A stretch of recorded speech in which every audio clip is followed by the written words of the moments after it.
is Aimee Nato, and today I'm going to show you how to assemble an Adirondack chair. It's always important to read the entire set of directions first. You will also need a power drill. Step 1 is connecting the spine of the chair to the 3 main pieces that support it. I have preset all my materials out in the exact same format laid out in the master plan. That way I can easily find all the different objects that I'm going to be needing, especially as there's a variety of wood pieces for the assembly of this chair. This is the centerpiece for the back of the chair. It's called C4, and I'm going to take this. There are already pre-drilled holes for all the screws, so that makes it a little bit easier. My first piece is C10. I'm going to be screwing C10 underneath this board, and I can use the hole that's already been pre-drilled to see exactly where my screw should go. I can lift up to spot it more easily, set it in the hole, and then I'm good to drill. I'll take my next piece, C9, goes right underneath, and then I'll screw in this piece as well.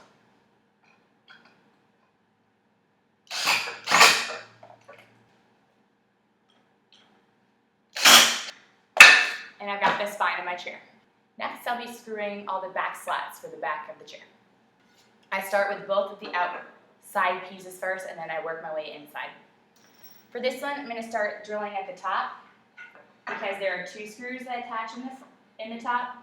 I want to make sure I've lined those up visually so that it fits throughout the rest of them. Now I have my first back slat. I'm going to work on the next one.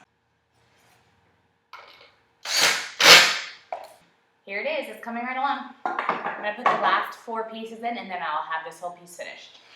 And this is what the back piece looks like when you have all 7 pieces in place. And then you can just set that aside so that you can work on the next part, which is the bottom.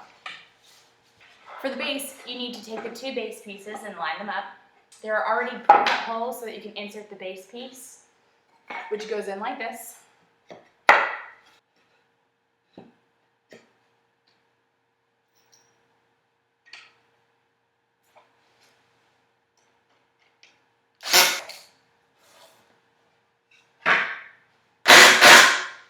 Once you got those 2 pieces screwed in, you're going to need the 4th piece for the base, which is B3, which is a beautiful piece that's ornate and it looks like this and has a nice cutout. And that's going to get screwed on here and here.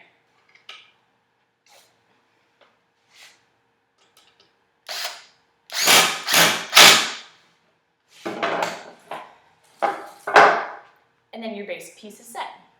The next piece that you will build is the base seat of the chair, and it has 6 or 7 pieces of wood that act as panels to create the seat. Each piece of wood for the base seat has a letter and a number, and it tells you which number and order it goes into. So you just put them on in order on the base seat.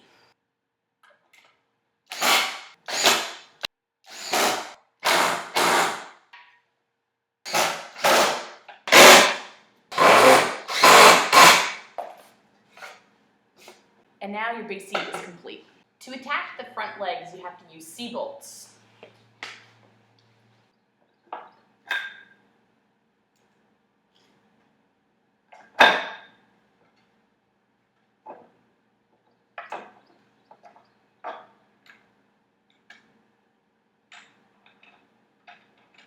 You don't want to tighten the bolts any more than you possibly can with your hand until the chair is totally complete and you can put it on a level surface, and then you can tighten them up with the wrench that's included.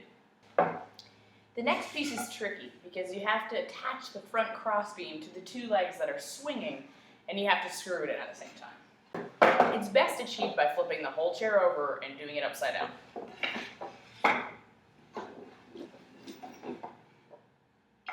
You also want to make sure you have the bevel side up. You can see that there's a slight bevel in that board, and you want to make sure that that's facing up when you flip it upside down.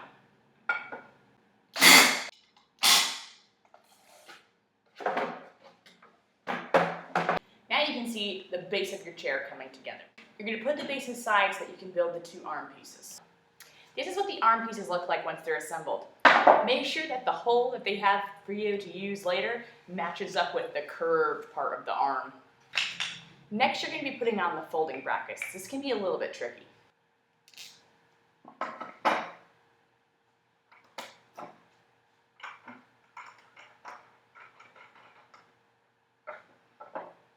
And there's one, and now I'll do the other. Now it's time to attach the back by using the bottom crossbeam and bolting it into the folding slot. For this part of the assembly, you're going to use the B-bolts because they've already drilled the hole for you.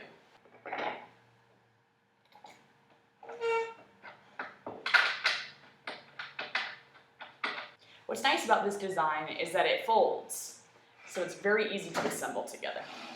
I'm going to spin it, and I'm going to mount the other bolt.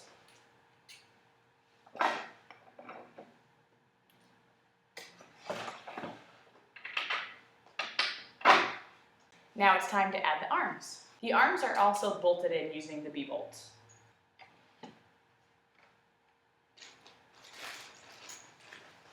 The front of the arm takes another C-bolt.